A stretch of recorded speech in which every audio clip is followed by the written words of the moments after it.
تو میں یہ عرض کر رہا تھا کہ نبی صلی اللہ علیہ وسلم نے ارشاد فرمایا کہ سب کچھ اس کائنات میں کیا ہے؟ باطل، بیکار ہے، 2 ٹکے کی اس کی ویلیو نہیں ہے. حالانکہ کتنی ویلیویبل چیزیں ہیں یار. سورج میں کتنی انرجی ہے، زمین سے کتنا بڑا ہے، کہا جاتا ہے 9 لاکھ، ایک زمین، دوسری زمین، تیسری زمین، اور پھر اس سورج سے بھی لاکھوں گنا بڑے بڑے سورج ہیں جن میں لاکھوں سورج رکھ دیے جائیں تو ایک سورج بنے گا. ایسے پتہ نہیں کتنے بڑے بڑے ستارے اور سیارے اس کائنات میں صرف ایک کہکشاں کے اندر ہیں. اور ماہرین تو یہاں تک کہتے ہیں کہ ہم جو ستارہ دیکھ رہے ہوتے ہیں نا، بعض دفعہ یہ لاکھوں سال پہلے یہاں تھا، اب یہاں سے جا چکا ہے. اس کی روشنی سفر کرتے کرتے لاکھوں سال کے بعد ہم تک پہنچی ہے تو ہمیں نظر آ رہا ہے یہ لاکھوں سال پہلے یہاں سے موو کر چکا ہے. اور روشنی کتنی اسپیڈ سے سفر کرتی ہے، 1,84,000 کلومیٹر، ہاں سب سے، یعنی 84,000 کلومیٹر پر سیکنڈ ہے یا کتنی ہے مجھے ابھی صحیح یاد نہیں ہے. تو اس سے زیادہ اسپیڈ کسی چیز کی ہے ہی نہیں، یعنی میری شادیوں کی اسپیڈ سے بھی زیادہ آپ سمجھ لو. اب تو ہو گئی نا، اب کیا ٹینشن والی بات. تو میری شادیوں کی اسپیڈ سے بھی زیادہ کس کی اسپیڈ ہے؟ لائٹ کی اسپیڈ ہے.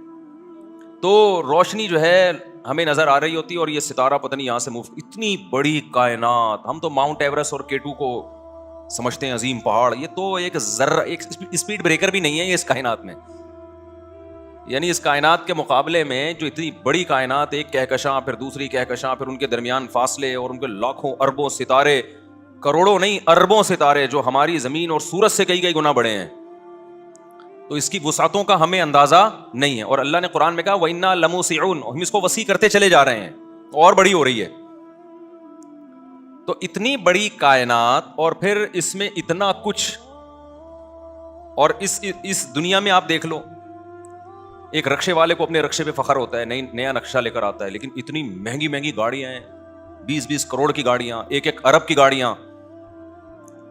تو اللہ تعالیٰ اپنے نبی صلی اللہ علیہ وسلم کو جو اللہ نے دنیا میں بھیجا، لوگوں کو یہ بتانے کے لیے کہ ان کو بتا دو کہ یہ سب کچھ 2 ٹکے کا بولو نہیں ہے، 2 ٹکے کی حیثیت نہیں ہے، بیکار ہے، بکواس ہے. یار یہ عجیب سی بات ہے یا نہیں ہے؟ بتاؤ یار. یا تو معاذ اللہ غلط بات ہے، پھر اسلام غلط ہے، پھر محمد صلی اللہ علیہ وسلم نے جو نبوت کا دعویٰ کیا وہ سب غلط تھا،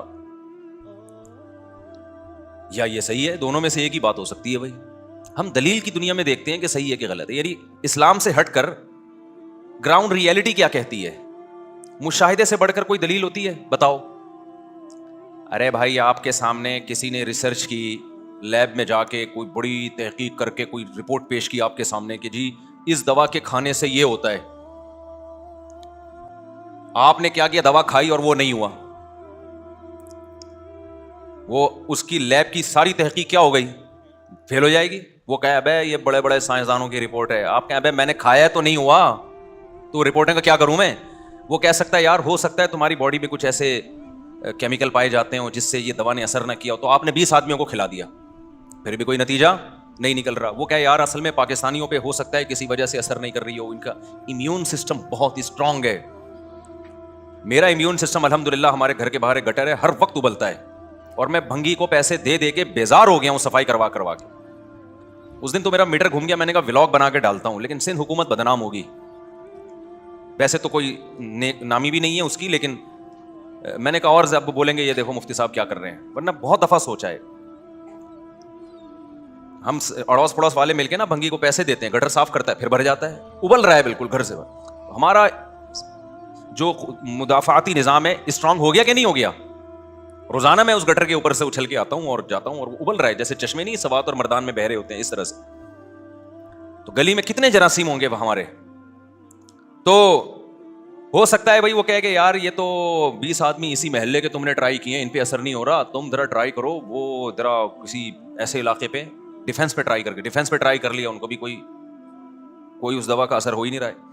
امریکہ والوں پہ ٹرائی کر لیا، جاپان والوں پہ ٹرائی کر لیا. اس کے بعد وہ کہتے ہیں رپورٹ ہے. آپ کیا بھائی یہ رپورٹ بکری کو کھلا دے؟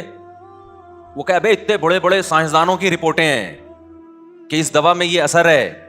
آپ کا وہ سائنسدان جھوٹ بول رہے ہیں، کیونکہ مشاہدے سے بڑھ کر کوئی دلیل نہیں ہوتی.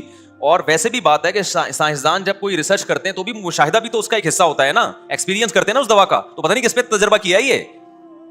آپ کا یا تو سائنسدانوں نے ایسا کہا نہیں ہے تو پھینک رہا ہے، اور اگر کہا ہے تو یہ کن پہ تجربہ کیا ہے؟ بھائی اس زمین پہ جو انسان ہے ان پہ ہم نے تجربہ کر کے دیکھ لیا. اس کا کوئی اثر نہیں ہے. تو سب سے مضبوط دلیل کسی چیز کو ثابت کرنے کے لیے کیا ہوتی ہے؟ مشاہدہ. ایک آدمی کا مشاہدہ غلط ہو سکتا ہے, 10 کا مشاہدہ غلط نہیں ہو سکتا.